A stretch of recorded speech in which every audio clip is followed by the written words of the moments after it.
What is the impact of entrepreneurship on herd behavior or herd mentality? Can we change the behavior of a group through sterling entrepreneurship? These are especially important questions in behavior economics that needs serious exploration. What is herd behavior?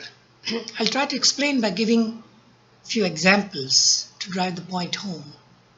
Charles Lamb, the 19th century British writer, wrote about how ancient people in China invented the art of cooked food.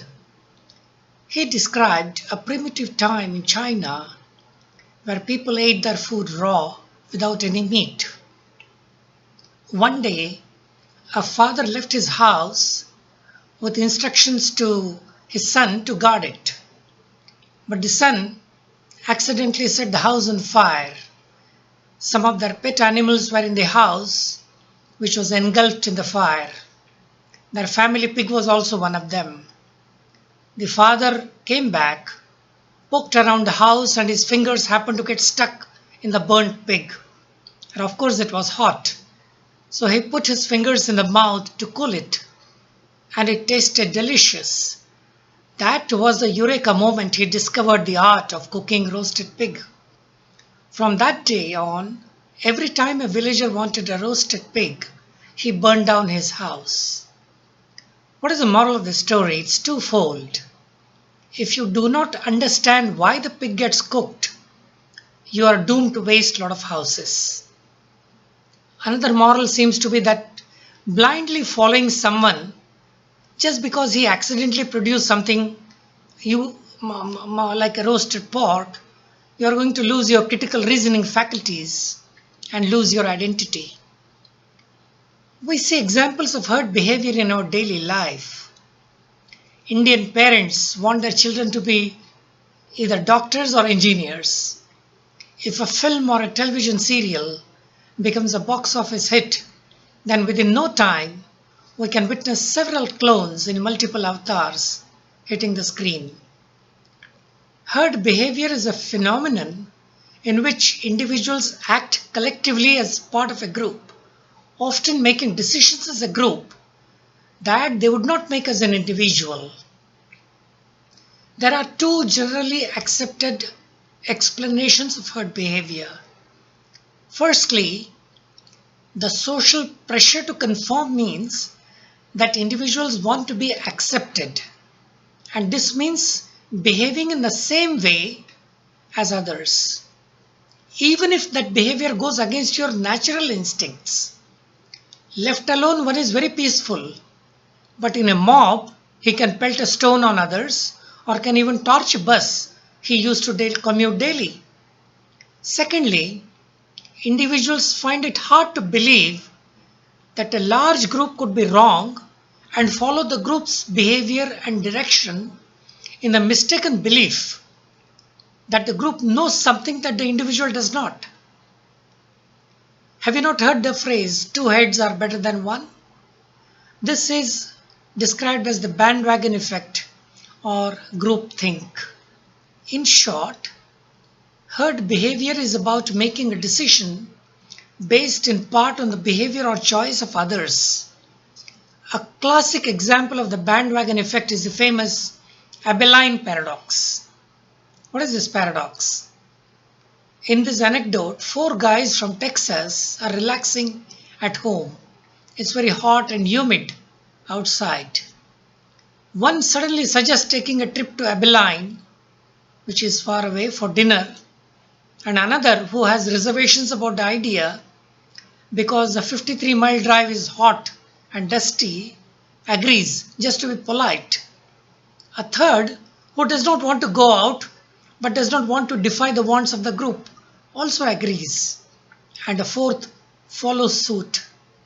Upon the return from a rather lackluster meal, each member expresses his or her initial lack of enthusiasm about making the trip in the first place. And the originator of the idea acknowledges that he only made this suggestion because he thought the others were bored. American auto industry's Sensational collapse is another example of this herd mentality. Over the period, the belief that they are the best and they know what is good for the American population led to their downfall. Most of the manufacturers, lulled into this thought process, ignored the entry of energy saving vehicles like produced by Honda, Toyota, and Hyundai at their own peril. A recent example of the herd mentality during the pandemic is witnessed in many countries. Despite the best advice from the doctors, we see groups of people not wearing masks or keeping social distance almost as a defined behavior in the assumption and hope that as a group they are infallible and nothing will ever happen to them. In short, the individual responsibility is as if completely overtaken by a collective stupidity or collective short sightedness. We see the existence of this herd mentality in agriculture as well. If in a season a harvest is given good yield, next season all the farmers produce the same produce, resulting in an unexpected glut. Human nature tends to encourage us to follow along with the rest of the herd. Sometimes we do not even recognize that we are just along for the journey and not paying attention to where we are going. Taking the same template of herd mentality further, we all know how the sheep dogs or the working dogs direct and monitor the movement of the herd of sheep and goats to the pen. There are two types of sheep dogs. The first one is the header, who are normally in the front of the herd. And what's the role? The role is to control the speed of the herd and monitor their direction. The other kind of sheepdogs are known as heelers, and they remain in the back of the herd, and their role is to push the herd forward. The role of an entrepreneur is exactly like the sheepdogs, the headers and the heelers. They have to realistically set the target for their organization and provide motivation and drive to propel the people to the desired goal. A good entrepreneur sets an example by himself to the group and is often successful in charging the group with drive to excel. Our experience in various projects in Africa, Bangladesh, and India have made us to realize one important factor. Most of the grant money that gets pumped into agriculture does not always go in the right direction and to the right entrepreneurs. If I may say, there has been no serious attempt to identify right kind of agripreneurs and build clusters of excellence around them. Most often the story is typically the village head who has the political clout decides who should be the leader and whose plot is to be selected for the demo. The farmers who are no better than the herds follow the leader to their peril. At EcoDev, which is my company, our approach majorly relies on identifying the psychological and non-cognitive skills of an entrepreneur and an agripreneur. In our opinion and assessment, entrepreneurship is a non-cognitive skill. Non-cognitive skills are stable at a life stage but greatly influenced by culture and environment. Commonly, the skills are divided into two types, cognitive and non-cognitive. Cognitive skills involve the ability to understand complex ideas, to adapt effectively to the environment, to learn from experience, to engage in various forms of reasoning, logic, to overcome obstacles by taking thought and analyzing it.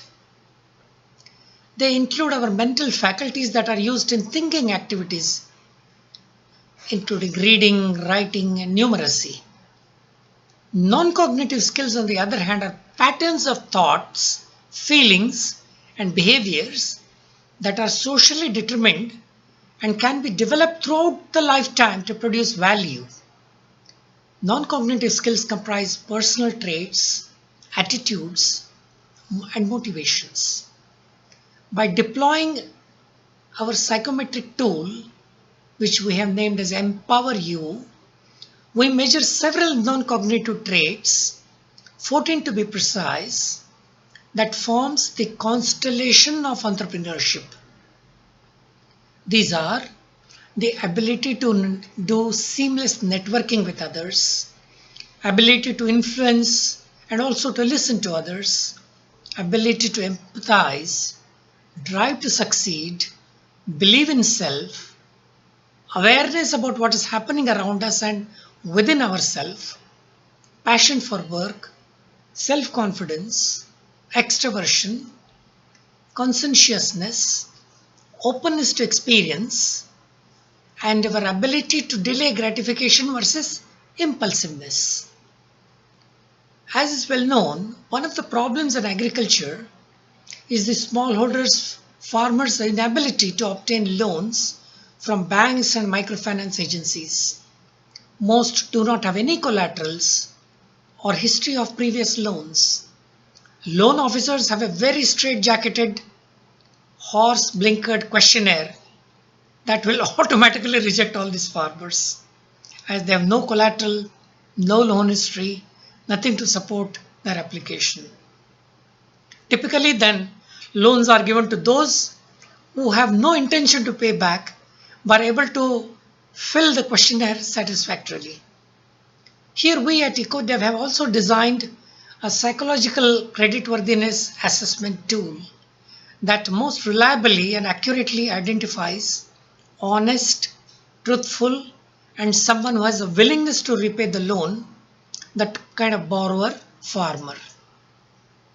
It is this kind of entrepreneur that can be a role model in agriculture, who can use the herd mentality to its advantage by guiding them to correct farm practices and adherence to safety protocols. It is somewhat frustrating to note that most of the fertilizer and seed companies spend millions of dollars in seminars and conferences but fail to realize the ground truth that behavior modification of farmers is possible only by identifying the right kind of entrepreneurs, and they could be the real change agents. We at EcoDev would be happy to provide details about our projects to anyone interested. You may visit our website www.ecodevsolutions.com. I would like to conclude by reminding you about the roast pig parable that I started with, and I hope you haven't forgotten that, because there is a third moral to the anecdote. If you want to have roast pork and continue having roast pork, then you have to go whole hog. Piecemeal or palliative solutions take us nowhere. In agriculture domain too, many experiments have produced very little tangible outcome despite serious money spent. A new approach of identifying entrepreneurship and creating clusters of excellence around it is the only way forward. Certainly, we do not want a herd mentality among donors, agriculture scientists, input companies, and policymakers. Thank you very much.